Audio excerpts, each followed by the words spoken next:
by the Chief Health Officer, Dr. Kerry Chant, Deputy Secretary of New South Wales Health, Susan Pearce, and many nurses, graduate nurses and midwives who have started last month as part of our significant investment in New South Wales Health across our state. And Emma Persa Hansen, is that right? Yes, it is. Emma Persa Hansen will be speaking as well in terms of her experience and many of the nurses who will be starting at this most important time for our state. We're also joined by players for the All-Star game on Saturday evening, where we'll be announcing today a major booster campaign. We've already sold 25,000 tickets to the game on Saturday night, a very important game, which obviously Ben Franklin will speak to as well in our rugby league calendar, and the importance for our First Nations people here in our state and across our country. But today we're announcing and introducing some of our graduate nurses and midwives. We've invested, there'll be 2,800 starting. Around 1/3 of those will be located in regional and remote New South Wales, and that's incredibly important at this time as we move through. The state continues its substantial investment in healthcare across the state, and I want to thank our nurse and midwife graduates because they are starting at a very important time. They are the heroes on the front line throughout the last 2 years of this pandemic. There can be no more important job right now than our frontline health workers. So I want to thank our graduates, and I want to continue to thank our health workers, our nurses, our doctors, our allied health professionals right across the state, who for 2 years have worked day and night to keep our people safe, to give them love and care. As the Health Minister was just saying, when you go into a hospital, what do you always remember is the great care and love that is given to you by our nurses. And it's great to see today the enthusiasm, the excitement of our nurse graduates who have started last month in many hospitals, particularly across Western Sydney, which the Health Minister will speak to. In addition to that, I want to announce today that we've hit 50% of our booster shots for those who are eligible across our state. We're going to continue to ask people to come forward and get boosted. We're announcing a campaign today that at this game here on Saturday night, between 4 and 8, we'll have a booster clinic set up for people to walk through. If you're eligible for a booster shot, if it's been 3 months since your second dose vaccination, or alternatively 4 to 6 weeks since you've had COVID, please come forward and get your booster shot. We'll also be providing over the next month, every weekend, walk-in appointments at any of our 40 centres. So I know that everybody has made a significant effort over the last 2 years. Significant efforts, major sacrifices, but that has all paid off. We're in a very strong position here in our state. We're seeing hospitalisations and ICUs fall. And that's because of the effort that every one of you has made in coming forward and getting vaccinated. And now we just need to ensure that that effort continues in respect of boosters. The evidence is clear, the facts are undisputed, and that is that boosters save lives. They reduce hospitalisations and ICU presentations. So we are providing substantial opportunities with our 40 clinics across New South Wales. Provide that opportunity to come forward and receive a booster shot. And obviously as well, you can make those appointments to your GP and your pharmacist. But we have to keep this sustained effort going. I want to thank everybody for the efforts they've made, particularly over the last 2 years, but we've just got to keep going and move through over this next period of time. We know that boosters keep you, your friends and your family safe. The final point I'd make today is obviously a number of speakers. The final point is in relation to the changes that Minister Hazzard will speak to in respect to visitations for patients in our hospitals across the state. We know that there's been many heartbreaking stories. There's always a fine balance. We have to be cautious given the high risk setting of our hospitals, but ultimately as well we want to make sure that compassion is the major focus as we move through. And we want, in those circumstances where we have patients at the end of life, that their carers, their loved ones are there for those obviously very special moments. I want to thank the Health Minister, but particularly the health teams, because we know our health teams across our state have been under stress.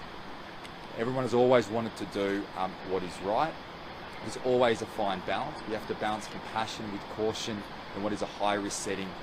We want to make sure that people are protected in our hospital system, but ultimately as well, we need to have the compassion for people right across our state. And I think learning from some of those heartbreaking stories and listening to those stories over the course of the last few days, I appreciate the change and the direction that and the new guidelines that are being issued by the Health Minister today, and I know that will make a real difference to provide support for those people who are coming to the end of life, ensuring that they have their friends, their carers and their family around them. I'm now going to pass to Minister Hazzard to speak in a bit more detail in relation to the booster shot campaign. Our wonderful nurses that are have just commenced working in our hospitals right across our state.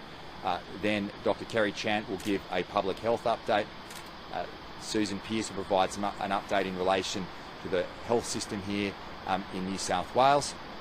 Then we'll hear from Minister Franklin in relation to the importance of this game and the importance of the booster shot campaign right across our state.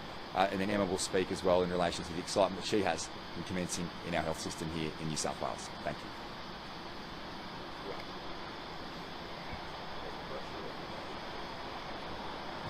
Good morning, everybody. It's a privilege to be here with all of the nurses who have come on to work just in the last few weeks here in New South Wales. There are 2,800 incredible new nurses and midwives who've just started work in our hospitals across the state, 130 hospitals. Of those 2,800, there is about 1,200. So between 33% to 40% of all of those staff are going to work in our regions.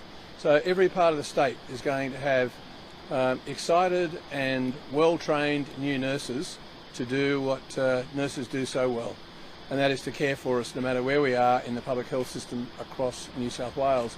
We're very lucky this morning to have a representative group of them, and these young people have all finished their training. They've all trained at universities including Notre Dame, Charles Sturt, Western Sydney University and Sydney University.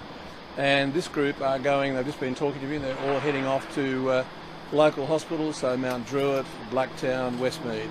And Emma Persa Hansen, one of the nurses, will speak on behalf of the nurses at the end of this press conference, just to tell us a little bit about what they're going to do and what they're feeling today. It is a time, I think, to thank nurses across the state. We have obviously lived now through 2 years and 1 month of this COVID pandemic, and nurses have been at the front line. They've been looking after us. They've taken the stress and the pressure that has kept us all safe. So on behalf of the government and the broader community, I thank all nurses and all medical practitioners, all doctors, all allied health staff, the cleaners, everybody who's worked so hard to keep us safe during this last 2 years and 1 month. I also just want to acknowledge that the boosters are still the single biggest issue for us at the present time. If we have 95% of people basically close to double dosed, and we've got closing in on 50% of people who are boosted, it still leaves around about 45% of people who haven't had their booster. So what we do know is that boosters reduce the likelihood of transmission to you or to others if you do happen to get it. They reduce the severity of the illness, and they reduce the likelihood that you'll end up in intensive care. And of course, sadly, some people have died and will continue to die from this terrible pandemic, so it reduces the chances of you actually dying. Please go and get your boosters. Minister Franklin will say a few words about Aboriginal residents in New South Wales, but I would like to just say thank you to so many of the Aboriginal community for going out and getting vaccinated.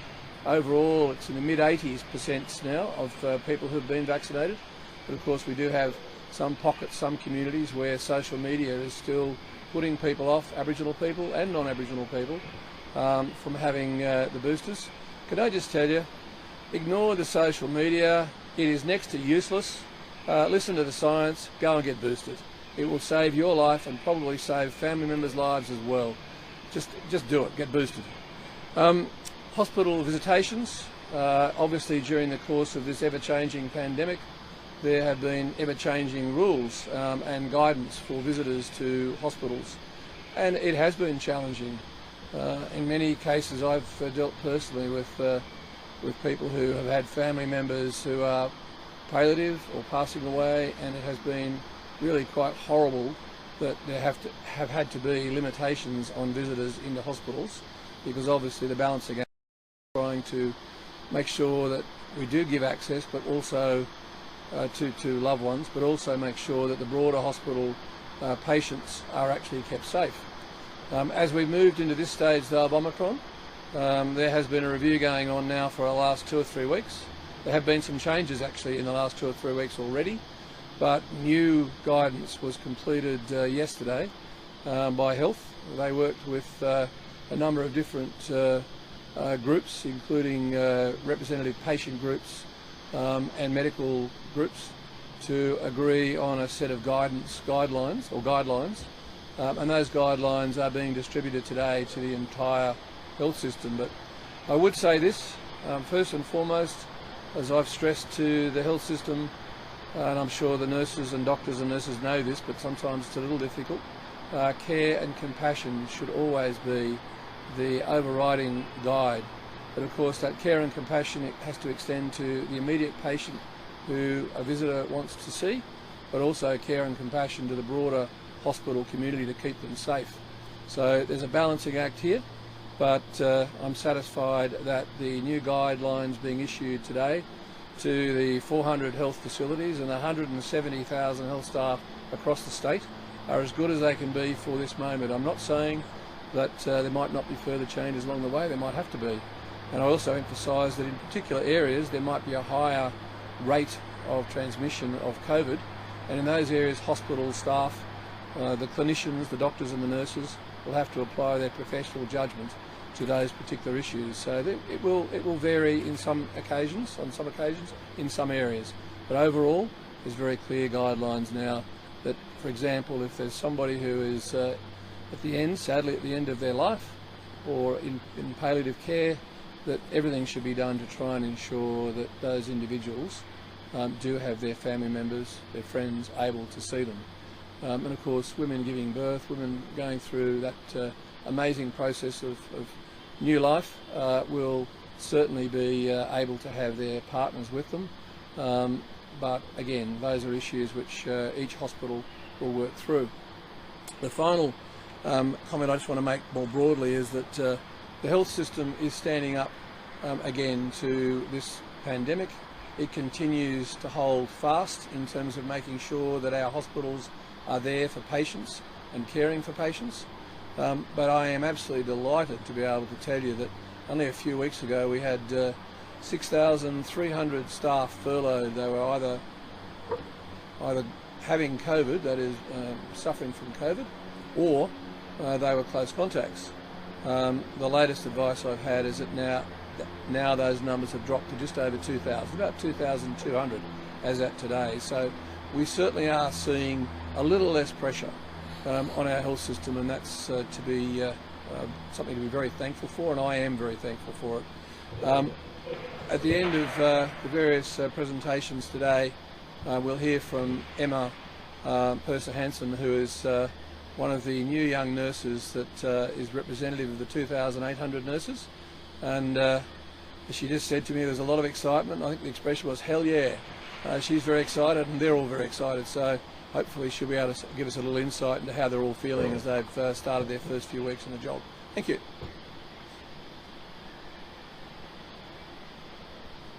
Thank you. Thank you, Minister and Premier. It is actually pleasing to see the case numbers come down in our hospital system. We've got 1,795 people in hospital, including 121 people in ICU, of whom 55 are ventilated, and we're hoping to see those numbers come down further over coming days to weeks. In terms of our positive tests, we've had 10,130 positive tests returned, including 5,824 positive rapid antigen tests and 4,306 positive PCR tests. The PCR tests, the 4,306 positive PCR tests, were returned from 32,167 PCR tests. Can I thank the community for continuing to engage with both rapid antigen testing and also PCR testing. Getting tested if you've got symptoms or if you're a household contact is one of the key strategies in preventing onward transmission. So thank you, and we thank everyone who is adhering to that guidance about isolating in the household and also isolating if you're a case. Sadly, we've got reporting the death of 24 people with COVID-19, 15 men and 9 women.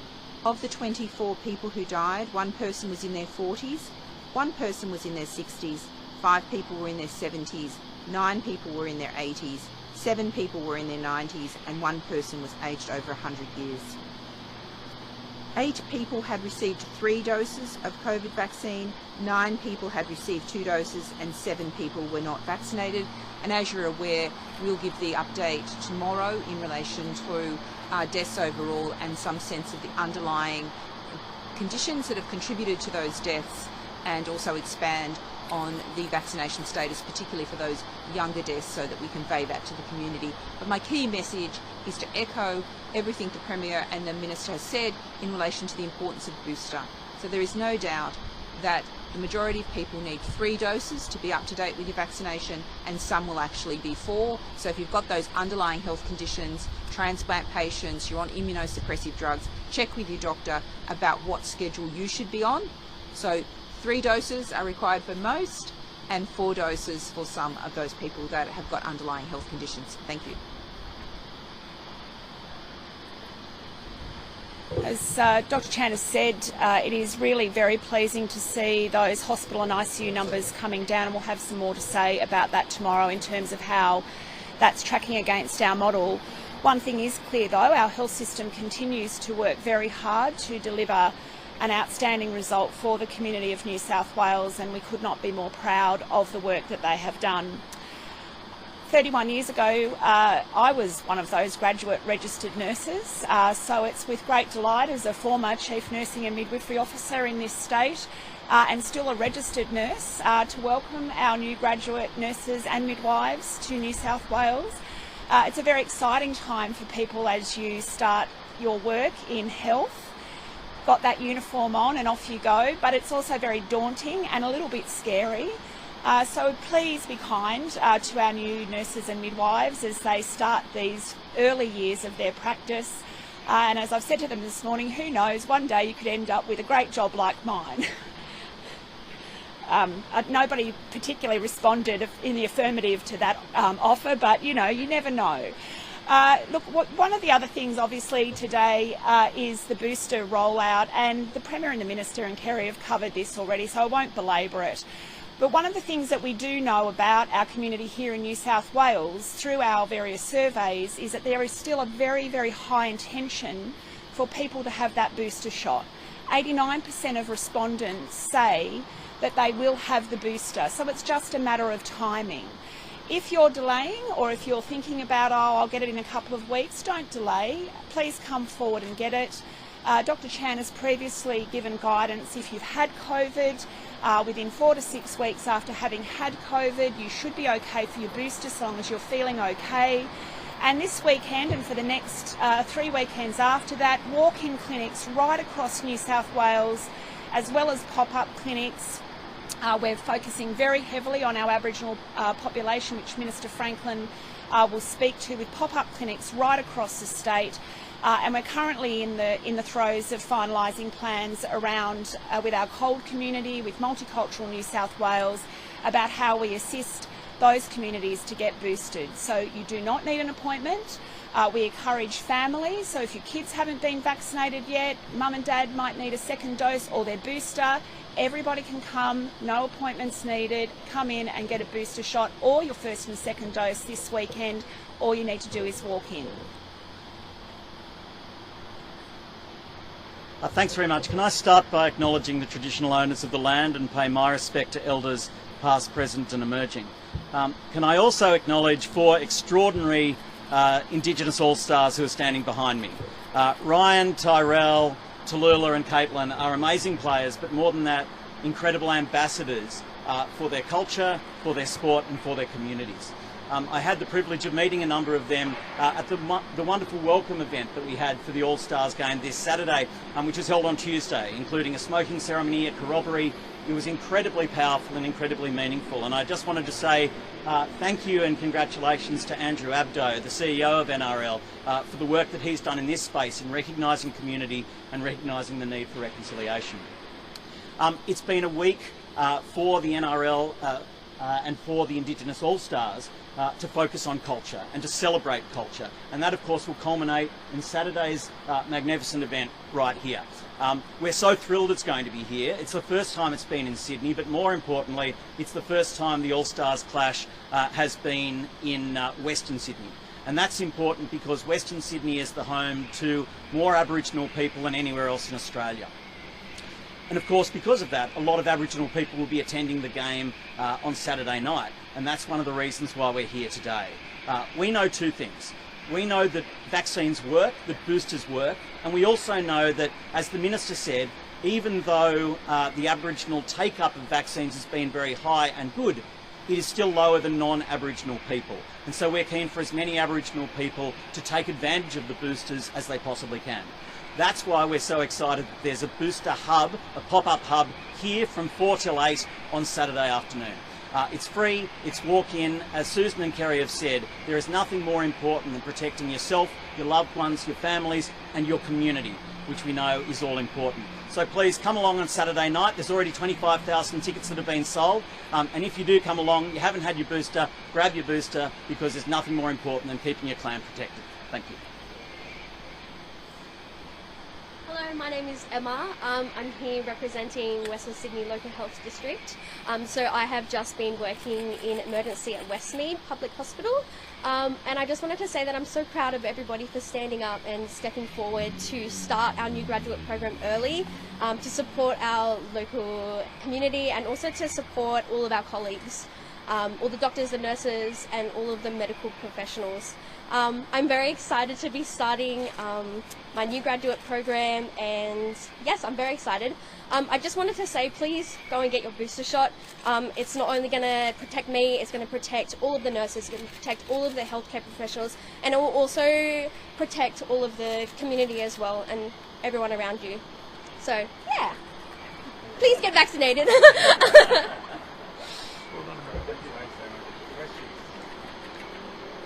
Can we clarify with you, if the target changes its advice to say that you need 3 shots to be fully vaccinated, will you force international tourists who've only had 2 shots into isolation? Well, the first things first. I'll wait for the ATAGI advice, and that's coming to National Cabinet. We'll consider that, and then the New South Wales government will obviously consider that advice and make determinations off the back of it. Now, ultimately, I saw the Prime Minister say yesterday that from the international borders perspective, you need at least 2 doses to come in, and we'll work with the federal government in relation to it. But I don't want to get into a hypothetical discussion. I want to focus on the advice that we received today.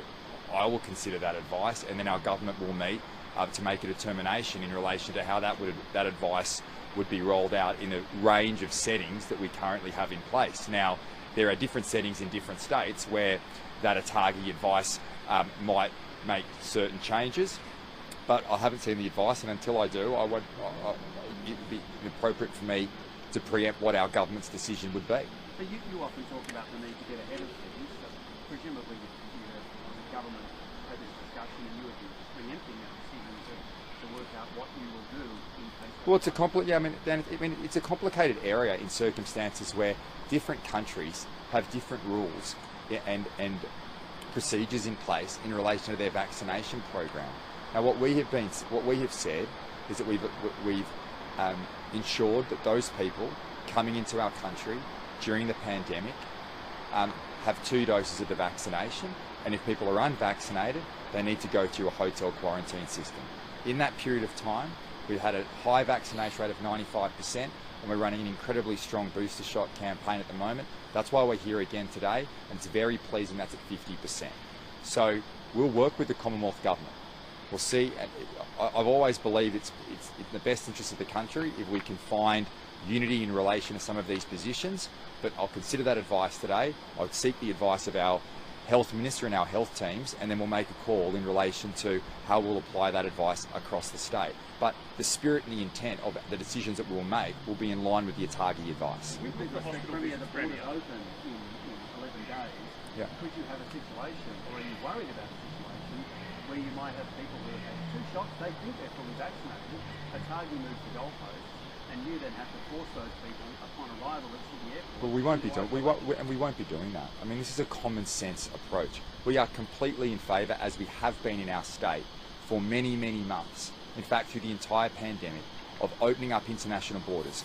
We cannot live here in a hermit kingdom on the other side of the world. We need to rejoin every other country globally and do that in a sensible and measured way. Now, the federal government has recently announced that international borders will open on the 21st of February. We wholeheartedly welcome that announcement.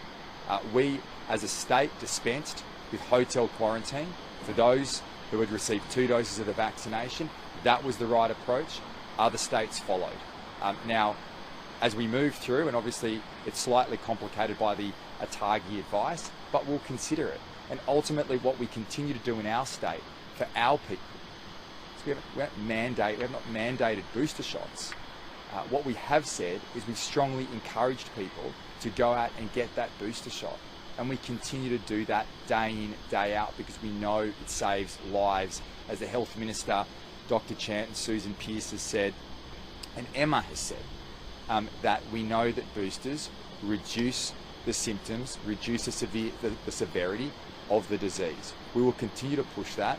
We'll get the advice if it comes to National Candidate Day from ATAGI.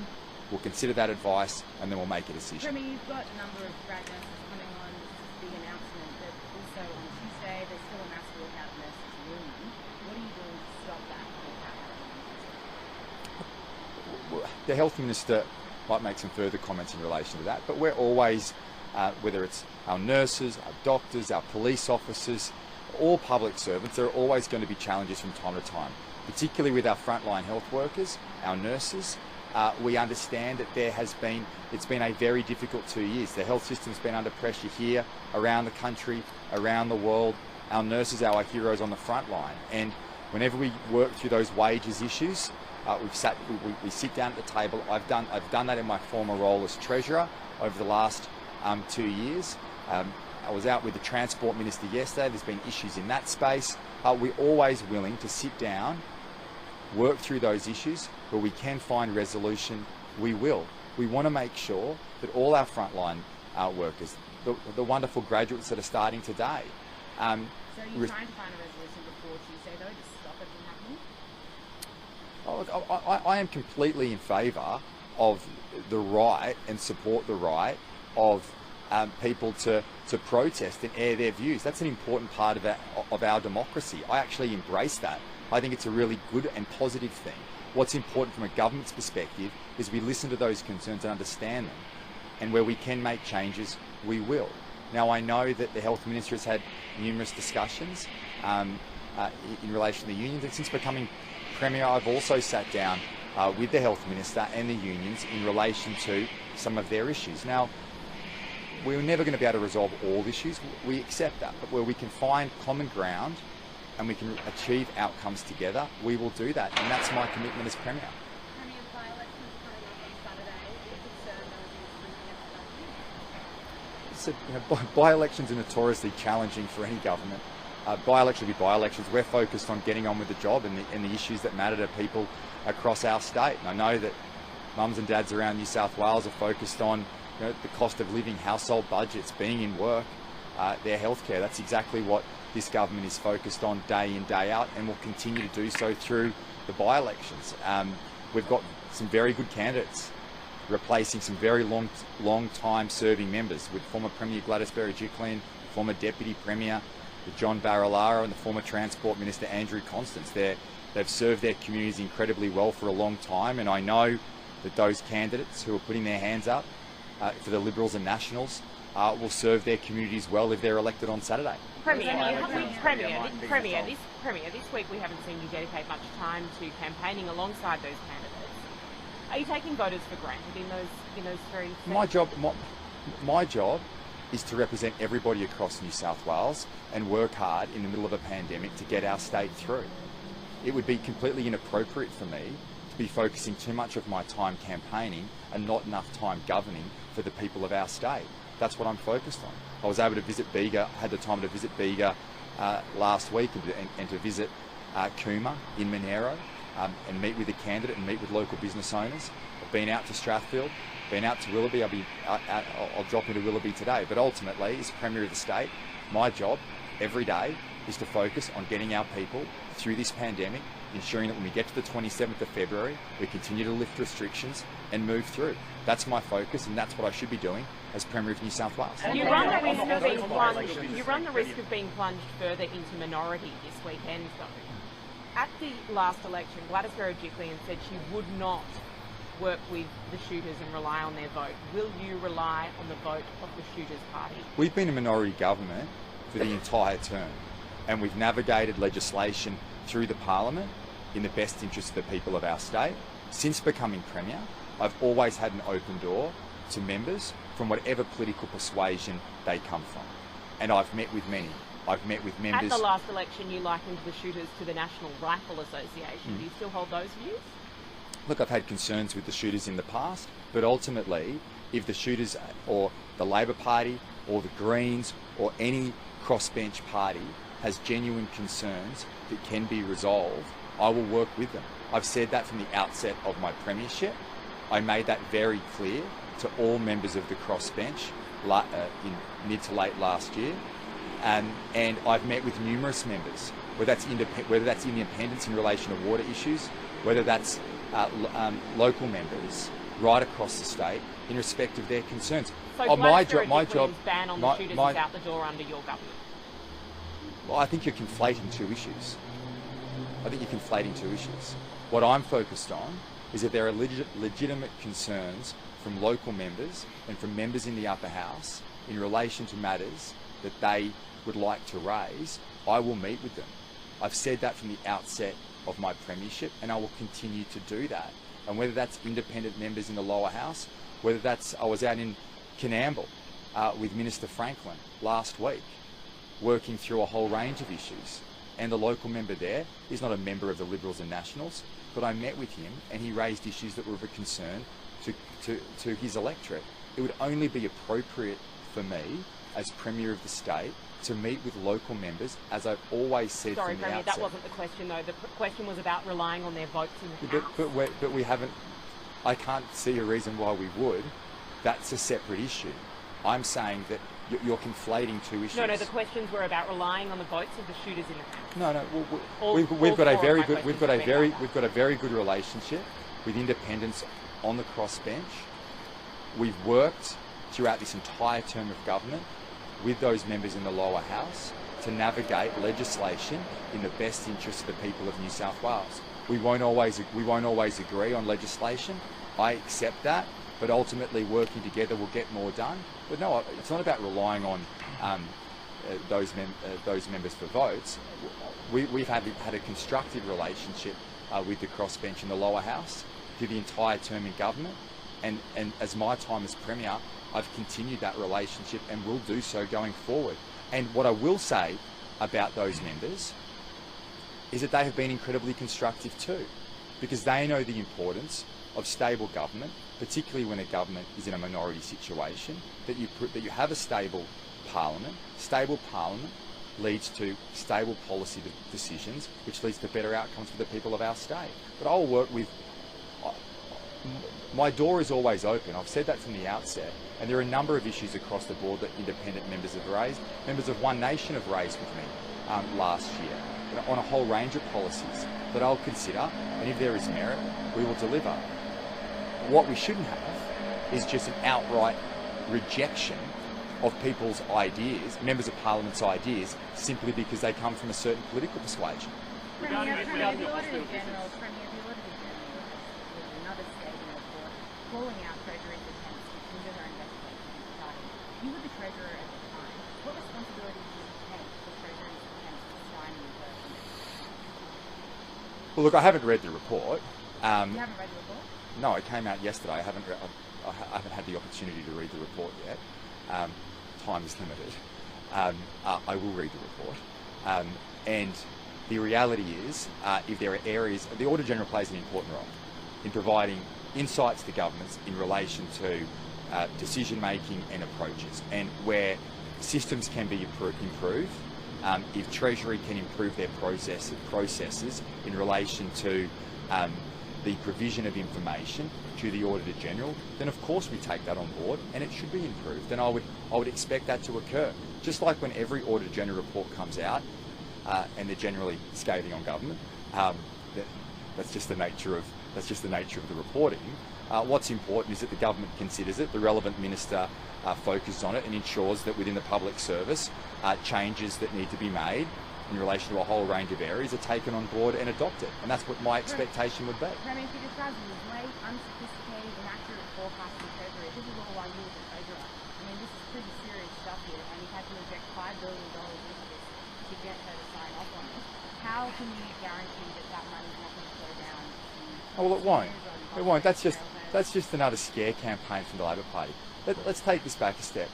The Transport Asset Holding Entity and the movement since 2015 to go down that path was exactly in line, well, not exactly in line, but generally in line with the approaches that have been taken by the Labor state in Queensland and the Labor state of Victoria. Sorry, Premier, the Auditor-General says that you can't compare it to what went on in Victoria. Well, she may have views in relation to the concerns she has in respect of the provision of information, but yes, you can, because the structures in the main between the management of transport assets in Queensland and Victoria are very similar to the approach that we have taken in New South Wales. Except the concern in relation to forecasting, in relation to how much funding needs to be required, that adjustment was made. Taking a step back, the facts are very clear, and that is that the Auditor-General provided an unqualified account in relation to Treasury's position on the Transport Asset Holding Entity. They are facts. If there are issues in relation to the engagement with New South Wales Treasury during that process, where we all know that there were concerns and difference of opinions between Transport for New South Wales and Treasury in reaching that final determination that then led to engagement with the Auditor-General, then we will take that on board and improve those processes. I want to make sure that all areas of the New South Wales Government, in their dealings with the Auditor-General, provide advice in an accurate and in a timely manner. We're not always going to agree, but ultimately we need to be in a situation where our public service here in our state has a strong relationship with the Auditor-General. When information is due to be required, it should be required, and if Treasury needs, and I'll probably leave this to the Treasurer, but if Treasury needs to review its processes in relation to its engagement, whether the Auditor-General or any of the other integrity agencies, they should take that on board and adopt their processes So you stand by you don't believe it should be allowed? Absolutely stand by it. It is the right approach in terms of the management of state transport assets. It's not something that the New South Wales Treasury dreamed up. It's something that has been followed or led in other jurisdictions. It is something that has been worked through by the New South Wales government since 2014, 2015. It goes back a long time. It's a complex area in the transformation that has occurred into the establishment of state-owned corporation. But ultimately, it's the right approach. But if there are issues along the way, they need to be ironed out. And my expectation is the major concerns that come through the Auditor-General's report, which I'll read, but in terms of the advice that I've received to date, is in line with the approach and the engagement between New South Wales Treasury and the Audit Office. Now, if that needs to be improved, it will. Regarding the hospital industry, what's actually changed? Because wasn't there a level of flexibility previously, and doctors and hospital administrators could use their professional judgment? Yeah, Brad will provide.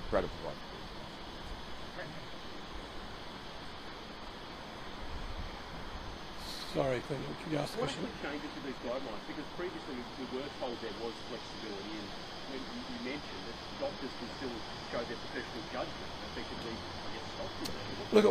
Look, in the past, I think you'd understand that doctors and nurses and the broader health staff in every situation are making professional judgments, but the overriding guidance is now to look at care and compassion, which they do generally anyway, but it just puts it at the centre of the guidelines for them and helps them to be able to make professional decisions in weighing up the risk balance, which of course there is, and that's what they do in normal circumstances anyway in terms of treatment.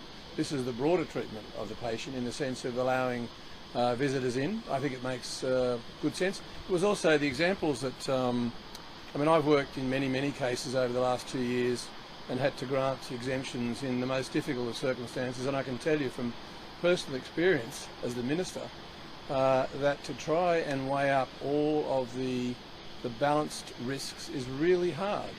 And you know when you make a decision that if you allow somebody in who may not normally fit the criteria, that you're taking a chance. But sometimes you do that because that's the humanity that drives it. I as Minister have worn that many times in the last 2 years, and many clinicians have worn it. This just helps those clinicians. I mean, I don't have a guidebook, there's no guidebook for me, but for the clinicians at least we can give some guidance and some help. The other aspect is talking to a number of the people. The exemption process has proved really difficult. There was a case mentioned only this week, a lady who passed away. Her daughter was unable to be with her. Gail was unable to be with Shirley, and she sat outside the particular hospital for nearly 5.5 hours waiting for an exemption document to be prepared. Well, these young people behind me, you know, world's best trained nurses, they're there to look after patients, but sometimes to get sidetracked off and to start filling out the paperwork for an exemption has proved a little challenging, as you'd expect when we had up to 6,200 staff furloughed. So this reverses it. It gives you a presumption that you can go in and visit your relatives based on that care and compassion, and look, if it needs some more work, we'll do it as we go, because we're in a pandemic and that's what happens. Sorry. Daniel, if you've got another question. Yeah, on this exact topic, who previously would have been left out who's now allowed in? Can you give us an example? Look, I think there's been many cases where someone who was passing away in a palliative care end of life has found it, or the family, sorry, there have been many cases where the family or friends of somebody who was passing away and COVID was a major issue, that family were denied the capacity to go to be with that loved one. So I know on many occasions I've asked doctors or nurses where they've insisted that that is the safest course during various parts of the pandemic, to at least set up some structure. Holding up a social media, a phone or something so people can at least be with their loved ones. It's a horrible situation, and it's been necessary at various stages. But this now gives it the very clear presumption that if someone's passing away, if someone's at end of life, and sometimes that's even difficult to know, there might be a view that this person will pass away, but when, there will be a presumption that the family members can come in. And in individual hospitals, I'll still need to limit the numbers, because one of the things about this is that generally it requires a nurse, a clinician, to actually escort a person coming in. It'll also be difficult, for example, it'll remain difficult for people who haven't been vaccinated. If they are not vaccinated, there is capacity under these guidelines for there to be arrangements in place, but such a person would probably have to come in wearing full PPE, be escorted and masked. Such a person in that situation would have to wear full personal protective equipment, so a gown, a mask, and they would have to be given a guide of a nurse.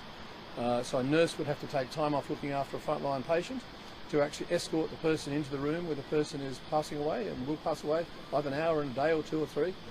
So it takes staff time as well. It's a complex and difficult and challenging situation, but I remind everybody, and I think you guys all know this, and the public certainly know it, it's a 1 in 100 year pandemic. Life's difficult, but care and compassion is the rules that we're making sure are central to this. Can I just say, Andrew Abdo and the amazing Indigenous All-Stars, I'm just blown away by the game that's going to happen here very soon. And Andrew Abdo, as the head of the NRL, hasn't had a chance to say anything, so I'm just going to ask him whether he'd like to say a few words on behalf of this amazing event. And can I say, as on the medical side, don't forget when you get out here, there's going to be boosters available. So you get to see the Indigenous All-Stars, fantastic people, but you also get to get a booster. Come out and see the game. Andrew. Good morning. It's a beautiful morning. Sport brings us together. We're very excited for Saturday. It's the start of our rugby league season in 2022. There's a lot to look forward to. I know the players are extremely excited and they're ready for the game. And I know our fans are as well. As was mentioned earlier, we're expecting 25,000 people. It's a long time since we've had live footy in Sydney, in New South Wales, in this stadium. There's a lot to look forward to. It's not just about Saturday though, it's about the whole week. And the Indigenous All-Stars Week is extremely important and special to us.